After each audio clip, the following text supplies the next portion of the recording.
2018, an old man was buried in a cemetery in Dagestan. His family grieved. They went home. Everyone went home. Except one.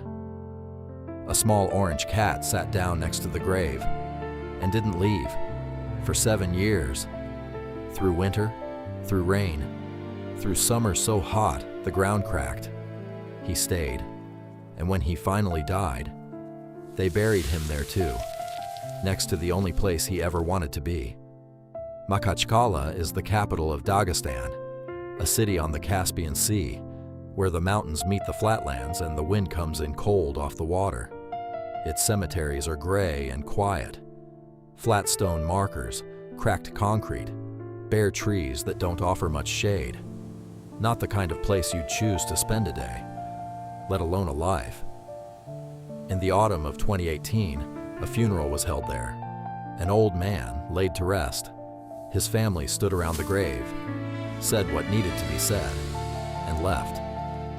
Sometime after that, nobody knows exactly when, a small orange cat appeared at the grave. He sat down and stayed. A local woman named Khadija was one of the first to notice him. She tried to take him home. He ate, he rested, he recovered his strength, and then he went back. She tried again. Same result. The neighbors started feeding him at the grave, bringing food, water, sometimes a blanket in winter. He accepted everything they offered and stayed exactly where he was. Winter came, he stayed. Spring came, he stayed. Then another winter, then another. 7 years of cold stone beneath him. 7 years of cemetery silence around him. 7 years of being exactly where he chose to be. Nobody taught him loyalty. Nobody asked it of him. He simply decided, and he never undecided. 7 years on cold ground has a price. By the time volunteers found him in serious condition, his body had been paying it for a long time.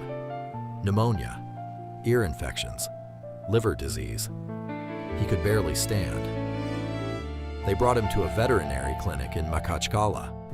The staff who treated him named him Hachiko, after the Japanese dog who waited years at a train station for an owner who was never coming back.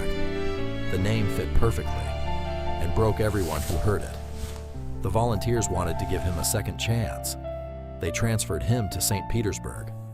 Better facilities, better care, a rehabilitation program, a new home waiting.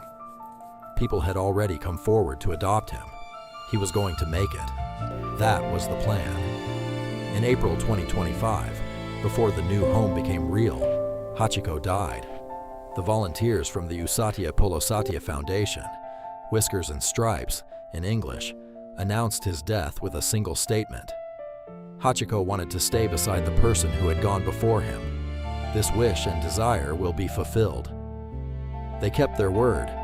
His ashes were taken back to Dagestan, back to Makhachkala, back to the gray cemetery with the flat stone markers and the cold wind off the Caspian. And he was buried there, next to the old man.